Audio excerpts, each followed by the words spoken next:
c'est la rubrique Produits de bourse avec Damien Tracou, analyste indépendant. Bonjour Damien.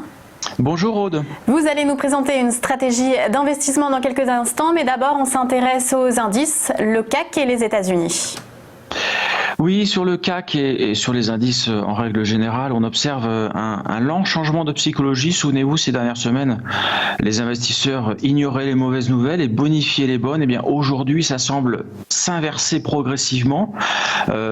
Pour exemple, souvenez-vous, l'accord européen historique avec la mutualisation des dettes, ça n'a pas engendré de hausse sur les indices, ou alors le plan de relance de 1 000 milliards qui est encore en débat aux États-Unis, là également pas de réaction haussière des marchés. Puis encore hier, nous avons eu la biotech américaine Moderna qui en lien avec AstraZeneca, a annoncé de bons résultats sur son vaccin. Pour l'instant, ça ne suffit plus à faire monter les actions. Alors nous entrons donc dans un marché qui semble assez mûr pour une correction, notamment parce que les investisseurs, et je vous en parle déjà depuis quelques semaines, abordent la saison des résultats avec une confiance excessive. Regardez dans le médaillon en haut à gauche, les ratios put-call sont des niveaux extrêmement bas qui déclenchent systématiquement des corrections assez fortes. Donc attention, sur le CAC, le signal baissier est déjà donné. Regardez sur le graphique en fond. Nous sommes sortis par le bas, en gap, du canal haussier qui guidait les cours déjà depuis quelques semaines. Donc sur le CAC, la cible naturelle du mouvement en cours, c'est le support majeur à 4720 points. Dans le médaillon en bas à droite, je vous ai montré le Nasdaq Composite qui lui reste dans une tendance haussière à l'intérieur d'un canal. Et dans ce canal, le Nasdaq développe un rectangle de consolidation posé sur un important support à 10 217. Mais attention, parce que les GAFAM, vous savez, les GAFAM, c'est cet acronyme qui regroupe Amazon, Facebook, Apple, Microsoft et Google. Ces GAFAM vont publier cette semaine. Et pour l'instant, ce qu'on observe, c'est que les résultats sont plutôt vendus. Donc, en cas de déception sur ces valeurs-là, nous casserions le support à 10 217 et nous entrerions dans un processus de correctif de quelques pourcents. Donc, voilà pour les indices. Sur le CAC 40, nous irions vers 4720 points. Sur le Nasdaq et sur les indices américains, le signal baissier n'est pas encore donné, mais il pourrait l'être cette semaine. C'est à surveiller attentivement.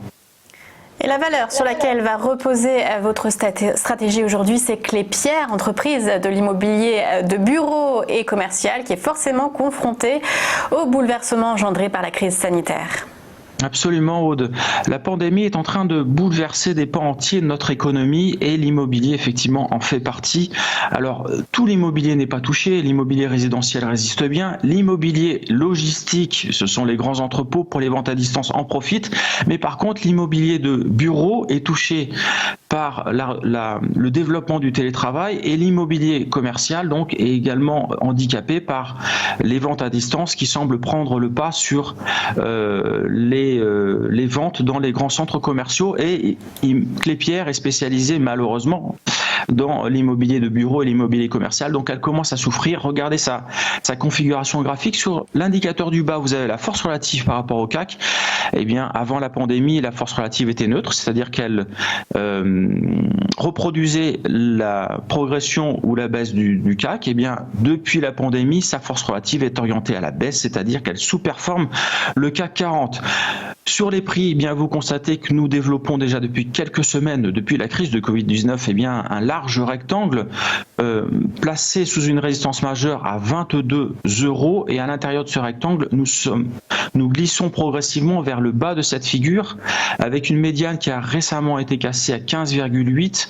Alors, le scénario privilégié, c'est un retour sur le premier support à 14 € qui correspond à un gap. Et puis si les marchés continuent de corriger, nous irions vers le support majeur à 12,35 €. Et quels sont donc les produits adaptés ? Si la baisse effectivement se produit sur Klépierre, je vous propose le put avec le mnémonique 8285T pour une échéance au 15 décembre 2020 avec un prix d'exercice à 14 €. Si c'est la hausse qui l'emporte, choisissez le call 1819T avec une échéance au 17 décembre 2020 pour un prix d'exercice à 19,75 €. Merci beaucoup Damien Tracou. Je rappelle que vous êtes analyste indépendant.